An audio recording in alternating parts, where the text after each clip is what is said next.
Namaste and blessings. This is Mother Sofia, highest incarnation of Kuan Yin, female Christ, Goddess Isis, and Mary. Just want to send a blessing out to everybody to bring you into awakening, for you to receive the reset codes, for you to receive DNA activation, and to welcome you into the new age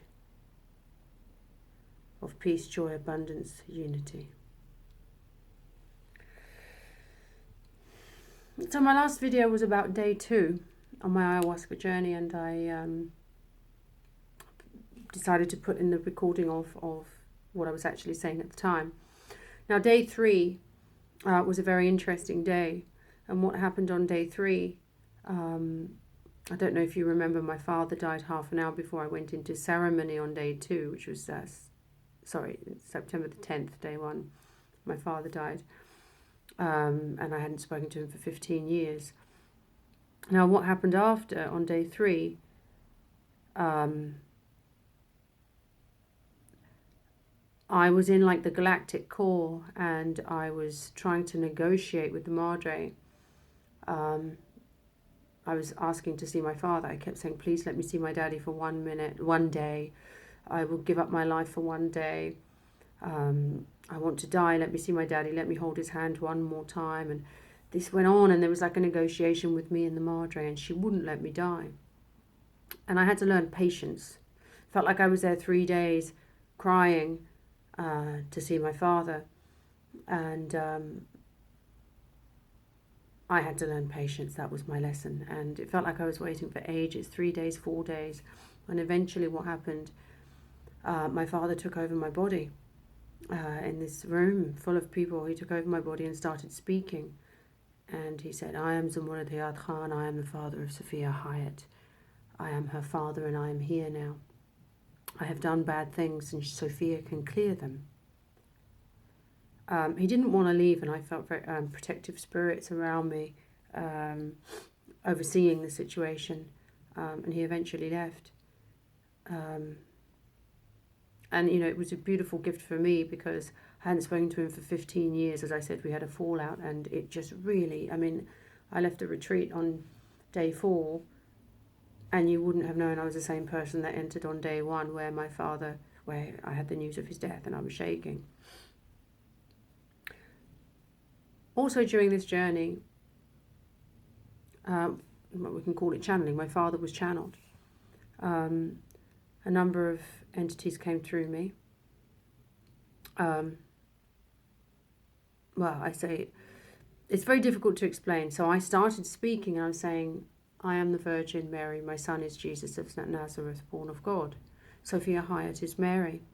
Cameron is Jesus. Mirana is Joseph. We must protect our son. My family is finally together. We must protect our son. Now, in my normal life, I would never have said Jesus of Nazareth, son of God. We just say Jesus, Mary. So that happened. So it was like I'd picked up and gone back to a past life. And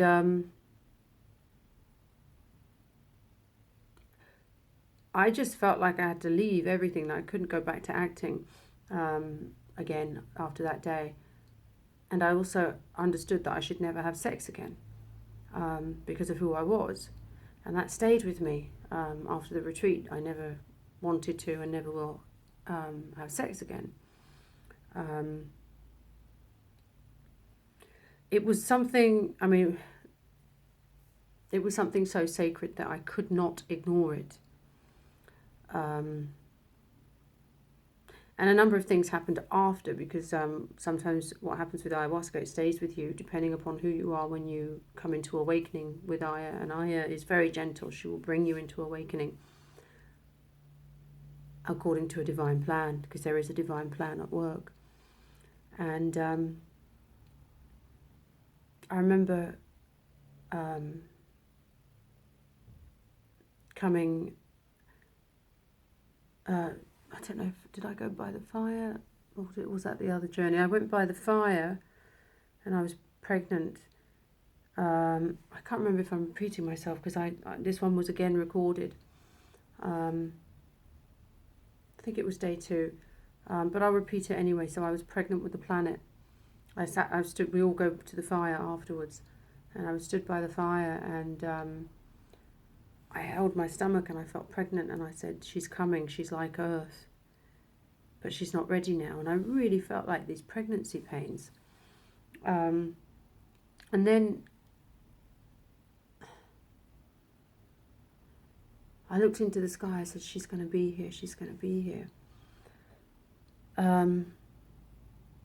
Then I went back to my home in London, and my friend came over. It's a weird thing started to happen. So I went home like 3 days later. My cleaner came over, and she's a bit psychic, so she came over to the house, and she wanted to know how this ayahuasca experience went. So I started to talk to her, and then this voice started to come out of me, and it was like I am here, this kind of voice, and the voice was talking to her through me, saying, "I am here now. I have been here before."